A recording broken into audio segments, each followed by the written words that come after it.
affect the universe, control the environment, even time? Scientists have picked up where occult practitioners have left off and sought to solve mysteries that the magicians had long tried to understand.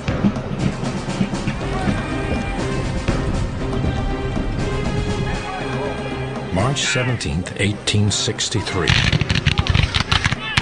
John Pelham leads his company into the Battle of Kelly's Ford on a field in Virginia. Pelham was famed for his courage, but this was to be his final battle. More than a century later in Chicago, Illinois, Margaret Barrett feels a searing pain in her head. Could this nurse from the Midwest and a Civil War major have some connection? Margaret believes she was the major in a past life. When people have an experience of a past life, the truth is unshakable. It's a self-evident truth, and anybody could doubt the existence of that past life. But the people who have had the experience, you're not going to shake that truth from them. They know. Most believe otherwise, but men like Isaac Newton, Galileo, Carl Jung are responsible for creating some of science's biggest breakthroughs that were once considered mystical. Now, how do you know some of the things we now regard as supernatural and inconceivable may turn out to be perfectly valid, legitimate science 50 years from now? Ever since the Renaissance, scientists have pushed far beyond accepted boundaries. Before the age of technology, scientists relied on belief and intuition. The original occultists believed the universe was a field of consciousness that they could access to decipher the work of the gods. We think we are separate from each other. We're actually just part of one great universe. And that was the kind of core idea that the occult magicians had. They expressed it beautifully at one point by saying, as above, so below. It really means that wherever you look, the patterns will be the same at the microscopic level, at our level, and at the cosmic level. These magicians believed that the universe and the mind were linked, a connection that quantum physicists are still trying to prove. And people find this very exciting, the overlay between the way the brain works and the way the universe works. But other New Age practices like channeling and exploring past lives are not accepted. All these experiences that are claimed to be occult sometimes originate in the brain from brain pathology. And this makes you wonder about all of these phenomena, what's causing them. Just because you find that people with temporal lobe seizures experience God doesn't negate the idea of God. But it does make you wonder, what religious experience is all about, because there are neural structures in the brain that predispose you to religious belief and mysticism. The link between magic and science has always been strong. And once the mystical is proven, it can become scientific fact. It's a pursuit that has shaped the world and man's understanding of it from the time of Newton. Isaac Newton was born in the 17th century, when man still believed the cosmos revolved around the earth. He is known both as the father of modern science and the last of the great magicians. Newton was an extraordinary intellect. He was able to concentrate for endless hours, and sometimes it seemed days on an issue. He could keep in mind all of the parts. Newton vividly imagined his theories and only later backed them up with experiments, a practice now known as an altered state of consciousness. People can do this by running or exercising. People can do it by fasting. People can do it by drinking or drugging. People can do it by prayer or meditation. There are many hypnotism. There are many venerable practices over thousands of years where people have altered their state of consciousness. Well, I think creativity really requires something like the acceptance of intuition, acceptance of inspiration as the starting point for ideas that turn out to be profound, important, and even scientific ideas.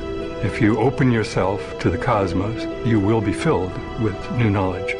Newton was trying to build on the theories of a man who died in 1642, the same year he was born, Galileo.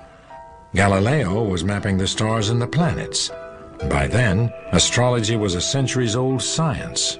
In the ancient mystery schools, and let's say Egyptians as well as Pythagoreans, their aim would have been to connect to the gods and implore them to do something, and then the gods, being powerful, would do the thing.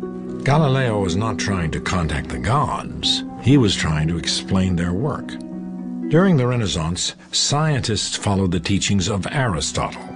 The work of this 3rd century BC Greek were the theories accepted by the Catholic Church. The idea of motion was extremely different from what we presently understand. The notion was that every kind of object or substance had its natural place, with earth at the bottom and then water, air, and fire, and the quintessence that the heavens were made of above that, and that objects tended to remain in their natural places, and that to move them you needed to push on them continuously. He also taught that the Earth was the center of the solar system, and that a heavy object would fall faster than a lighter one. These were accepted truths until Galileo. Galileo confirmed that the Earth revolved around the sun. Aristotle believed that matter falls because it knows its place in the cosmos. The hand of its creator guides it to return to its place of origin. Galileo's understanding of gravity was much more advanced, and he used scientific method to prove his theories. Aristotle, who's a great thinker, believed that heavy objects fall much faster than light objects. And he needed 5 minutes to test this. All he needed was 5 minutes to go up in a building, take a rock, take a pea, and drop them at the same time. He never did. And the reason is the concept of an experiment is alien to the human mind. But not to Galileo. He did the experiment and found that they fell at the same rate. So this is why we think Galileo was a great genius, because he said, we can ask questions about nature, not have preconceived notions. We can start with an open mind and say, what happens when you drop a big stone on a tiny pea? And lo and behold, he found something counterintuitive, which anybody can test and verify. Galileo thoroughly discredited the sacred Aristotelian worldview of the Church and paid dearly for it. The cardinals of the Inquisition rejected his theories. He kept publishing, and for his efforts, he was found guilty of heresy. Galileo was placed under house arrest in 1633 and spent the rest of his life under the Inquisition's watchful eye. It took 350 years for the Church to admit that they were wrong. By then, Newton had confirmed Galileo's conclusions. Isaac Newton was fascinating. He was born on Christmas Day. He was a widow's son. He was raised in a kind of austere surroundings and went off to college and kind of never stopped being at college, and studied the rest of his life. From a young man, he studied everything there was in the universe to study. The Renaissance had been fueled by the rediscovery of long-lost early Greek and occult texts. Scholars like Newton were thrilled to discover new ideas in science, religion, and magic. Newton was not only a scientist, he was an avowed alchemist. Most of the brilliant people in history, and Isaac Newton was one of them, went into alchemy, went into various occult pursuits because they wanted to find out how things work, and they were willing to go as far as they needed to satisfy their inquisitive minds. In Newton's time, there was no hard distinction between magic, spirituality, and science. Scientists used any method to expand their knowledge. He spent years searching for the crown jewel of alchemy, the Philosopher's Stone. The stone was not an actual gem, but a higher level of consciousness that would enable scientific and spiritual breakthroughs.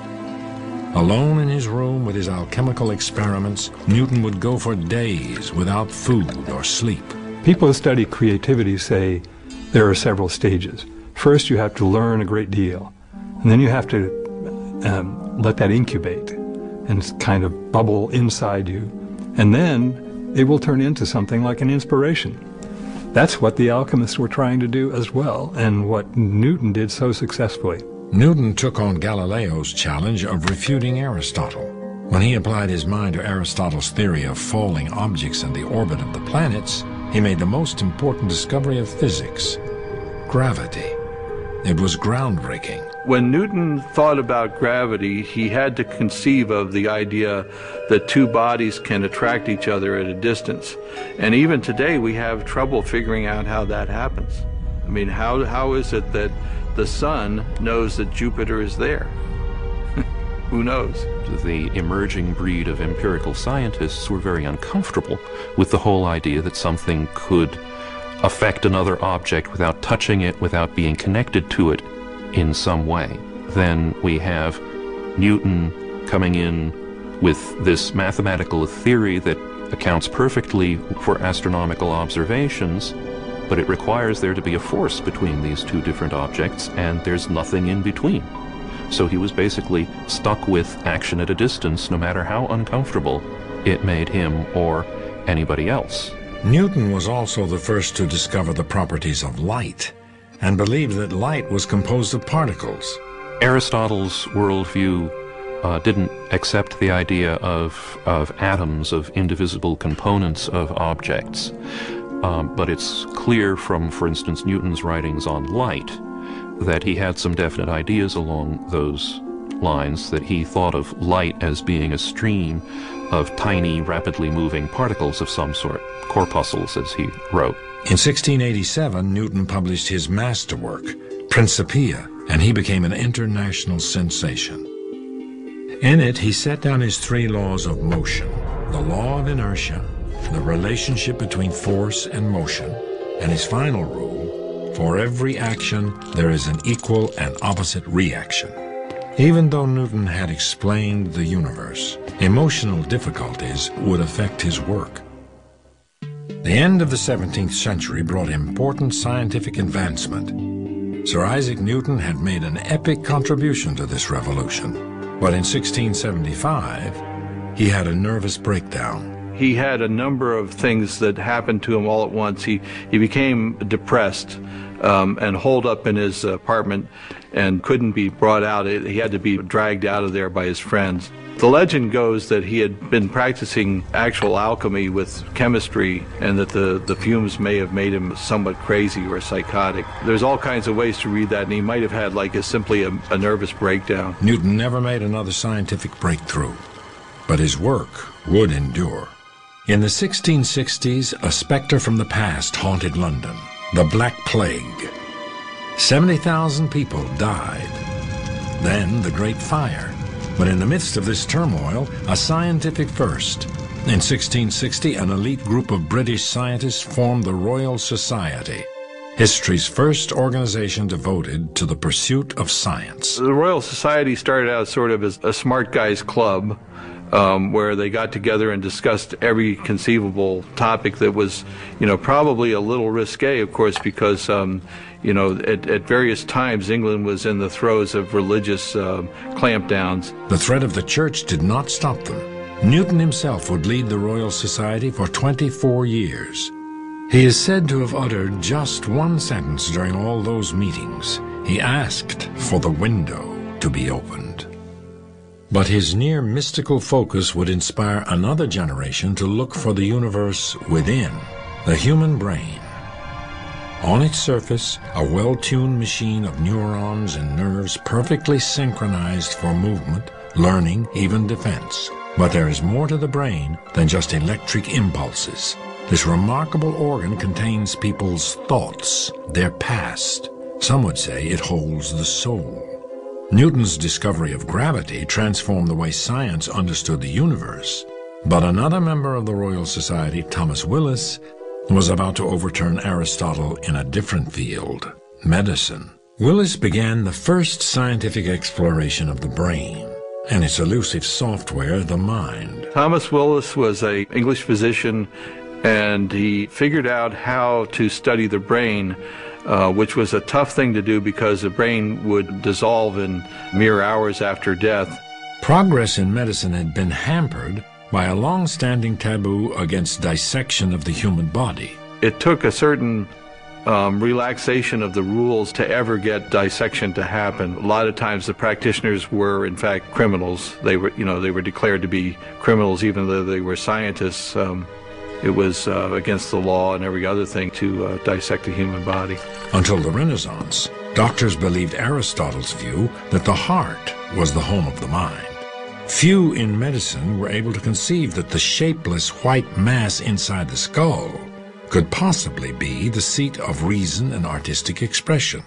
Willis suspected that the brain held more than his colleagues assumed. So he figured out a way to preserve it and then was able to distinguish all of the parts of the brain which nobody had really come to grips with before. Like Newton, Willis was an alchemist willing to experiment to get to the truth. Willis was the first to dissect the nerves leading to the brain. He explained how they functioned together. His lectures held his audiences spellbound. In 1664, he published Cerebrae Anatomy, at the time the most comprehensive study of the brain. A young student named John Locke built on his work and investigated the nature of thinking itself. Locke was primarily a philosopher. In 1660, he published his Essay Concerning Human Understanding, distancing himself from Aristotle. Locke really challenged the Aristotelian notion that ideas were innate in the human mind, and instead focused on the development of ideas and the developmental process and the ways the brain apprehended the universe. It was really one of the first efforts to describe a neuroscience and what the brain actually does. Neuroscience became a new discipline that is still full of mystery. I think it's true that there's the brain, there are neurons firing, and there's the mind.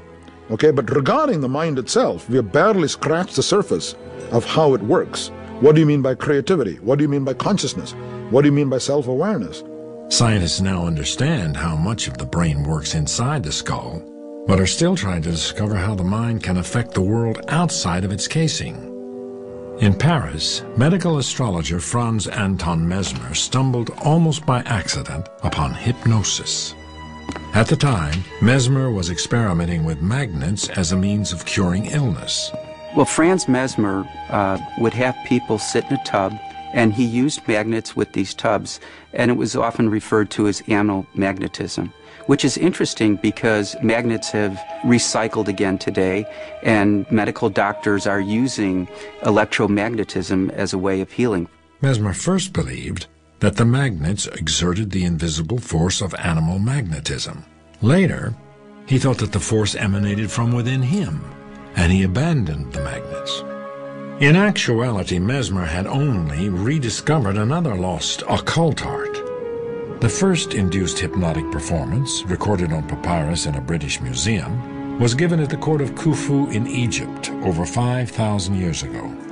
Later, seers at the Greek oracle of Delphi used self-hypnosis to foresee the future. Modern hypnosis, as practiced in the United States, begins with Franz Mesmer. But if you go back even further, every culture has a way of going into a trance. It could be using music, it could be using dance, it could be sitting in meditation. His treatment became popular in the 1770s, and Mesmer's fame quickly spread as scores of patients claimed themselves cured through mesmerism. He was able to put people in a trance and suggest to them things that were good, like getting better, like healing. He became famous for that, and they actually had to have a committee of scientists, and that was actually Ben Franklin was one of the committee who tried to decide whether anything about this was real or not. They said, well, mesmerism works, but we think it works because of the imagination. Not some other operative principle. Mesmer was dismissed by many as a quack, but in 1843, London surgeon John Elliotson began using what he called the mesmerizing coma to perform major surgery without pain. Anesthesia had yet to be invented, and Elliotson's technique resulted in more than 300 successful operations. Mesmer's influence was short-lived. With the discovery of ether, hypnosis was once again dismissed by traditional medicine. So rather than pick up on the idea that our beliefs can help us heal and help us recover, it discounted the work of Mesmer. But he had laid the foundation for modern hypnosis, a practice that is now accepted as a form of treatment by the medical establishment. Hypnosis relies on suggestibility, imagination. Our bodies can't distinguish between a real and imagined experience.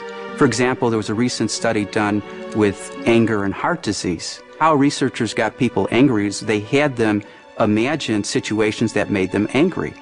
And so just as they imagined themselves angry, their body responded as if they were actually had reason, cause to be angry, and there was a change that they were able to identify. But the real beauty of this experiment was the power of the imagination. Our imaginations can make us angry, or our imaginations can make us happy and peaceful. Whether we're angry or whether we're happy is our choice. An entire field of alternative medicine has developed that utilizes imagining techniques to promote healing. There are over 22 studies done on visualization and cancer healing. 18 of those studies conclusively shows visualization helps fight cancer. It's no surprise. Obviously, the brain regulates our bodily functions. So if you could influence the brain, either through meditation, through developing certain frequencies of brain waves, through introducing images and ideas, of course you're going to be able to have an effect on the materiality of disease and the efficacy of medicine. Scientists have thoroughly studied the phenomenon, but remain unsure why and how it works. There are two criteria when you encounter a new phenomenon. One is, does it fit the big picture of what we know in science or about the mind? Right? Two is it repeatable? Hypnosis is rejected for the first reason, which is not a good reason to reject something. Namely, how does it fit into what we understand about the brain and mind? What is this hypnosis business? How can you enter somebody else's mind and make him wiggle his hand or do silly things? It doesn't make any sense. Reject it. But the second criterion, repeatability. It's very repeatable. You can do it on hundreds of people. And that's been staring at us for over 100 years. We know it's a perfectly valid, legitimate phenomenon. We just don't have an explanation for it. Before Mesmer, doctors had struggled for centuries to understand the problems they saw in their patients that could not be explained with existing medical science. Conditions like insanity and hysteria were treated using a vast array of misguided cures, from leeches to exorcisms. Things like what we now call schizophrenia or depression, those kinds of things looked like some kind of infection by demons. No one ever thought the brain could be their source. Locke's essay on human understanding gave rise to a new science, psychology. In 1885, a 29-year-old Viennese doctor named Sigmund Freud was struggling to cure the hysteria he encountered in many of his female patients. Freud had begun his medical career researching the nervous system, but nothing in accepted science could help his patients. In 1885, humanity was on the move. Carl Benz has created the first gasoline-powered vehicle. But Dr. Sigmund Freud was running into a brick wall, trying to help solve the emotional problems of his patients. Then he tried hypnosis. He put his patients under and found that they remembered past traumas. Physicists had recently developed a new understanding about energy, that it could not be destroyed, only transformed. Freud was inspired by their work. He was brilliant, he was opinionated, and he was a pretty good learner.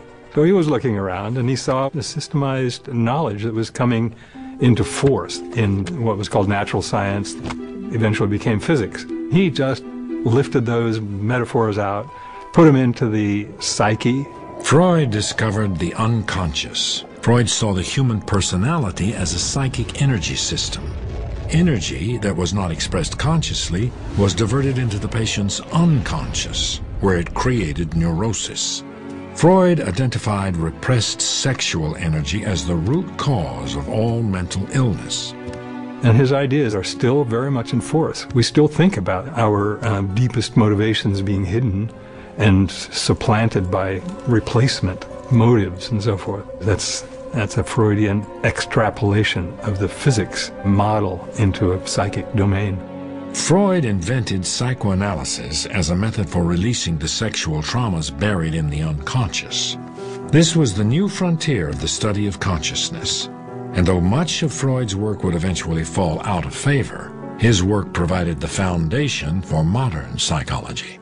The conservative Freud would never have identified himself as an occultist, but one of his followers would prove to be both a pioneer in the field and an occult practitioner. He wanted to know everything about everything. He read everything. He traveled to Africa. He traveled to India. He traveled to America.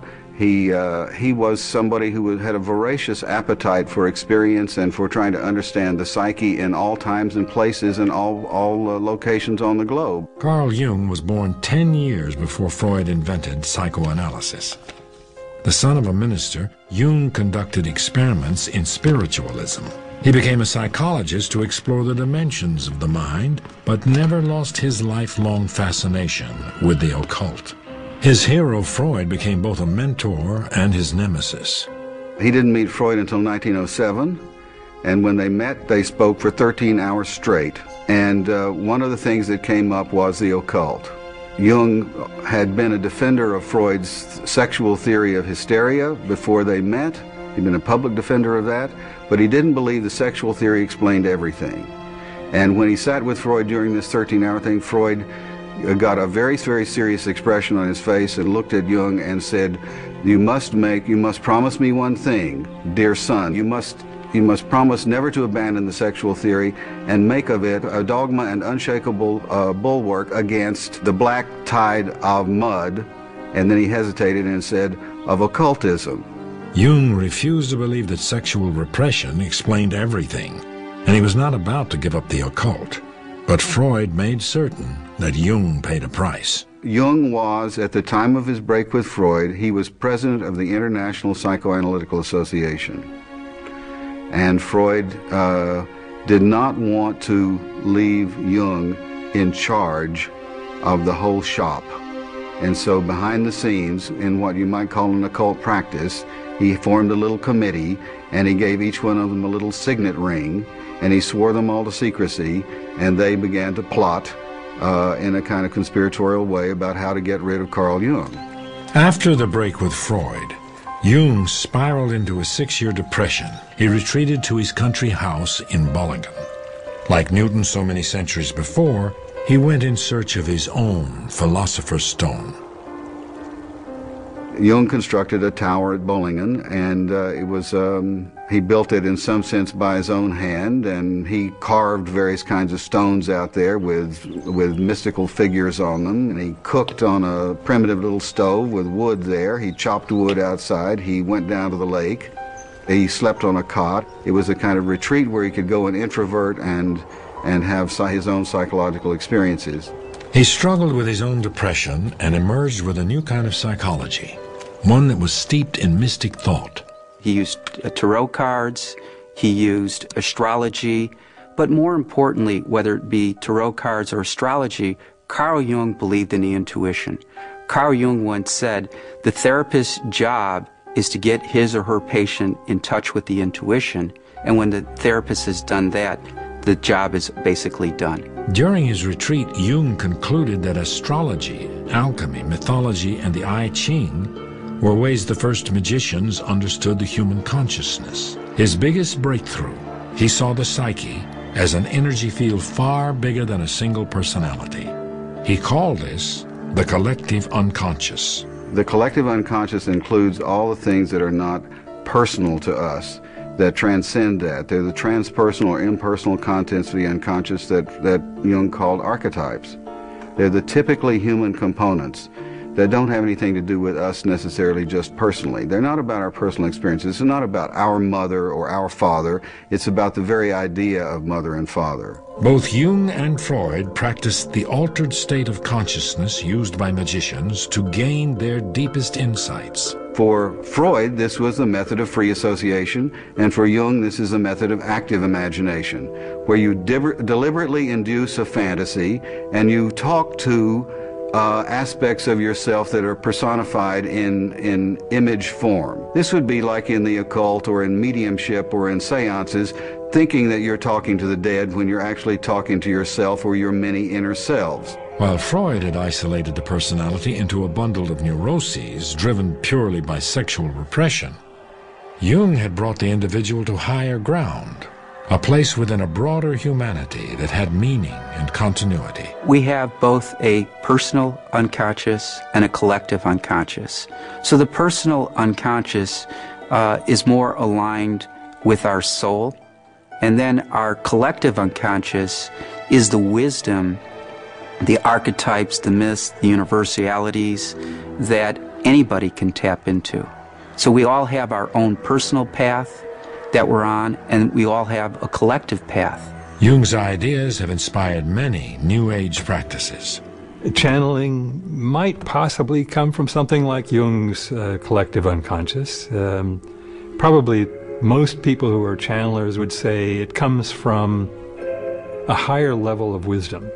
And maybe it's the same thing. It certainly is a related kind of concept to the collective unconscious. But the typical presentation is as if there's some being, a departed soul, or maybe a group of them who now exist in some other dimension, but have chosen to help us out by channeling some of their wisdom through one of your friends or neighbors. In Jung's work, dreams could yield valuable insights. Some psychologists have taken this one step further into a technique called lucid dreaming. Lucid dreams are a special category where not only are you dreaming, but you know you're dreaming, and you actually may even be able to directly influence the direction of the dream. But Jung's influence did not stop with psychology. His work inspired a physicist who would try to forge a connection between the occult and science. For centuries, the study of the universe and the mind were separate disciplines.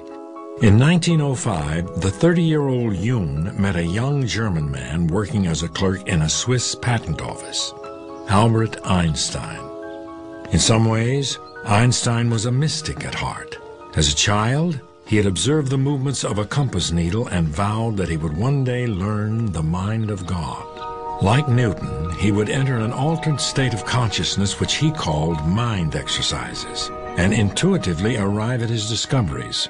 Only later, Einstein would back them up with formulas and proofs. That year, Einstein published 5 papers of new physics in the journal Annalen der Physik, theories that rewrote the rules of the universe. In it, he posed his theory of relativity, which held that time and space are relative, changing concepts, not absolutes. Newton developed these wonderful things, the laws of motion and gravity and so on, which appeared to be just like clockwork. And it made everybody pretty happy, even though it was revolutionary at its time, because they discovered that the universe was a big giant clock and it all worked in an orderly way. Einstein came along and said, well, yeah, that could be true, but also it's relative. And it turned it all upside down again. In Einstein's autobiographical notes, he would ask Newton for forgiveness for revolutionizing the science of physics. Einstein had finally solved a contradiction Newton had observed an age ago in the behavior of light, that it acted like a wave, but sometimes like a particle. And in the process, he finally proved Newton's intuition about the existence of atoms. The photoelectric effect, as it's called. If you shine a bright light onto a piece of metal, it'll knock electrons loose. And the wave theory was simply not accounting for the details of how that happened. Then came Einstein in 1905 and was able to account for the photoelectric effect perfectly by saying that when light interacts with the metal, it comes in discrete bundles of energy that depend only on the frequency of the light and not its intensity. So it's still a wave. I mean, frequency is fundamentally a wave concept, but it's acting like a particle. Years later, Jung reported that Einstein's genius had influenced his entire body of intellectual work. And Einstein's photoelectric theory laid the foundation for the later contradictions of the subatomic world, quantum physics. Consciousness appeared to affect the universe. Einstein had a very strong, basically philosophical conviction that a theory of physics should be complete, that if you know everything there is to know about a system, you can predict everything that it will do thenceforward. In quantum physics, there is no absolute. Everything changes according to observation. Einstein famously said that God does not play dice with the universe, and he repeated this often enough that one of his colleagues, the attribution varies, told him, would you stop telling God what to do? Einstein rejected quantum physics, but quantum physics could not be ignored, and the concepts of the occult would help some understand this uncharted territory. To the new breed of quantum physicists, the mind itself played an integral role. How matter behaved depended completely on the observer. The idea that physics, or that the physical reality is somehow a construct of the mind or is dependent on it, is certainly one of the ways that you can interpret quantum mechanics. And this is one of the reasons there's so much argument generated, because some people really like that idea and some people really hate it. Quantum physicists call this the observer problem. If only conscious beings can be observers, then we're intimately hooked in to the very existence of reality. Without us, there would just be this expanding superposition of possibilities with nothing definite ever actually happening. 15 years after Einstein published his groundbreaking papers, Wolfgang Pauli, barely out of his teens, wrote a brilliant exposition of Einstein's relativity theory. The two pioneers of quantum mechanics, Max Born and Niels Bohr, encouraged Pauli to join their field. These mind-numbing problems became Wolfgang Pauli's obsession. Though a difficult and troubled man, Pauli was a master of intention. Other scientists called it the Pauli effect. His colleagues in the experimental laboratories in physics said, please, please stay away, because sure as he would arrive in the laboratory, all the experiments would stop working. They even claimed that if Pauli went by the town in a train, that the experiments would stop working. He, like many of the others we think of as great scientists, was consummate intender. He could intend what was about to happen, and it would happen in a certain sense. He was one of the most creative figures in quantum mechanics because of that. Pauli, like Newton, fell deep into this work, and eventually he had a mental collapse. In 1948, he went to the newly created C.G. Jung Institute to seek help from the now famous psychologist. As he walked into the room, the Pauli effect occurred. A vase suddenly fell to the floor. Both men would later say that when the vase shattered, they recognized their destiny. Together, they would try to comprehend the universe using both physics and psychology. Pauli became one of the great contributors to the development of quantum physics, partly because of the intuitions that were fed, at least in part, by that kind of collaboration with a great intuitive thinker in a completely different domain, Carl Jung. And similarly, Jung understood much more and was able to express more usefully the kinds of things that he knew because of Pauli's contributions. The incident itself led them to develop the concept of synchronicity, where two supposedly random events collide to create meaning. Synchronicity, as Jung defines it, is a correspondence between an inner psychic state, psychological state, and some external event. The correspondence having a high degree of improbability, so that it appears random or accidental or merely coincidental or merely chance. Jung and Pauli combined their brilliance and intuition and arrived at a theory of the universe. If matter behaves according to observation, then have human beings made their own reality? Have people's collective thoughts and dreams created our world? It's a notion that many scientists reject, but it echoes the occult. The ancient occultists' idea of a latent consciousness that's pervading the whole world would make some of the interpretations of quantum mechanics a great deal simpler, because if consciousness is essential to the act of observation, to bringing a definite reality out of these quantum clouds of probability, life in some ways gets simpler if there are other sources of consciousness out there besides just us. The latest attempts to produce Einstein's unified field theory is string theory, which marries Newton's physics to quantum physics in a new theory of gravity. String theorists believe that at the smallest level imaginable, all matter is made up of vibrating strings. Those differences in observations in quantum physics are not due to the unconscious creating the universe, rather due to tiny variations in vibrations. String theory unifies the small and the large. We have Einstein's theory of general relativity, which is a theory of the gravitational force, and it works very well at explaining the large scale of the universe. We have quantum mechanics, which is the theory of the very small, and it also works extremely well. The trouble is these theories are not compatible.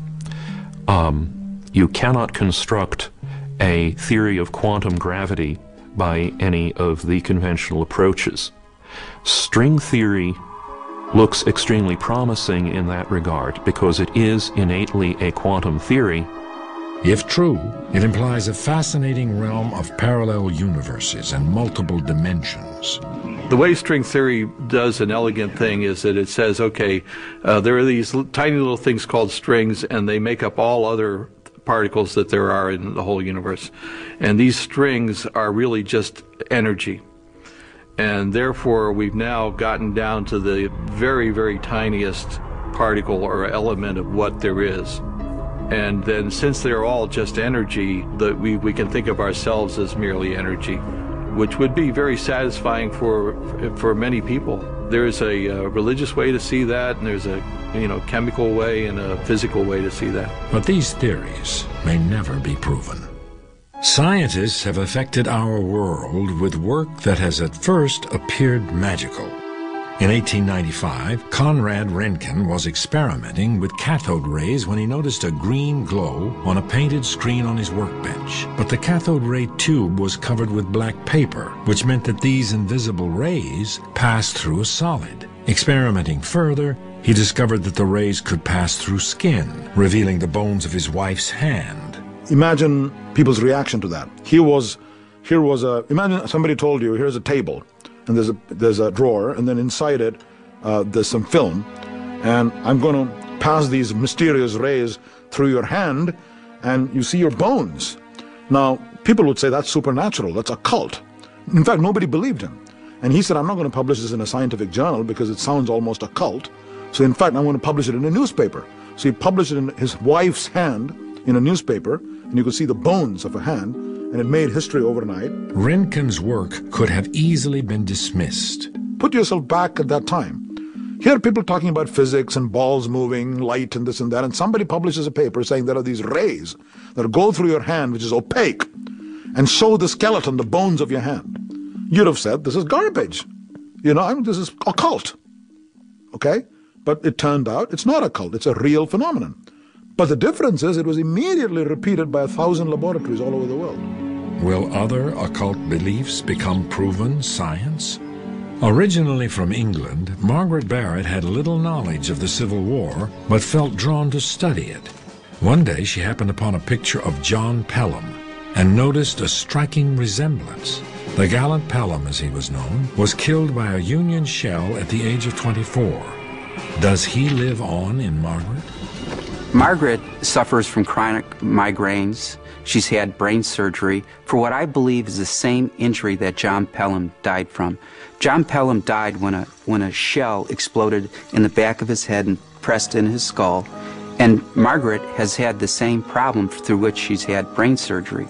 So what is to be made of Margaret's belief in the apparent connection between Pelham's death and her condition? When I do a past life regression, the first thing I do is try and create a bridge. The bridge is some connection from the current life to a past life. It could be a fear, a phobia, it could be a job, a relationship. It really doesn't matter. Sometimes even had dreams turn into be bridges into the past life. So once I do a thorough history, then I start to hypnotize a person. So what we try and do with a past life regression is help people learn from their previous lives so they don't make the same mistakes in their current life. Are we left with imprints of those who lived before us? We have this action and intelligence at a distance. The thing is, we have to connect to it. We have to be conscious of this possibility. Will discovering past lives someday be as commonplace as X-rays? Most scientists reject the idea. In the case of Röntgen, you did the experiment, everybody could repeat it, we accept it. In the case of Galileo's small stone and big stone, any child can go and repeat it. But that's not always true. Let's take velocity of light, and Einstein said it's finite. It took very, very detailed quantitative experiments to prove that was correct. You can't just do it quickly. Maybe some of these phenomena are so elusive and so tiny that it's going to take ages to disprove. But this sounds like a cop-out to me. It just doesn't have a ring of truth. If you can't test a proposition, there's no way of testing it. It's not even part of our knowledge. It's as good as gibberish. Some explain past lives as simple associations. And you say, well, I have seen this before, and yet I couldn't have. How is that possible? Well, maybe it was my previous birth. That's the only way this could have happened. Because there's no way I could have met you, for example, prior to this evening, but I have this distinct feeling of having met you. How is that possible? Oh, maybe it was my previous birth. It's not your previous birth, it's your memory playing tricks on you. Progress has long been achieved by innovators who were willing to go far beyond accepted reality.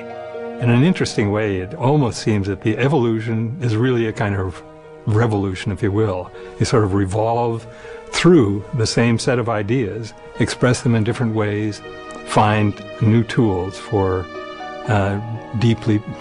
probing more deeply into the core understanding. But ultimately, we're looking at the same picture, the same universe, hopefully refining the understanding a bit, but we're working hand in hand with the ancient magicians. Today, the mind is as mysterious as the universe once was. Will scientists one day discover that human beings create their own reality? We're going to get some very big breakthroughs through science, but it's going to come by science looking at what some might call the occult. There are certain things that I find very interesting in New Age beliefs because I think they make explicit things that science just hasn't gotten to yet. I think everything that we don't have a scientific explanation for today, we will eventually have a scientific explanation for. Only time will tell what breakthroughs are in store at the crossroads of science and the occult.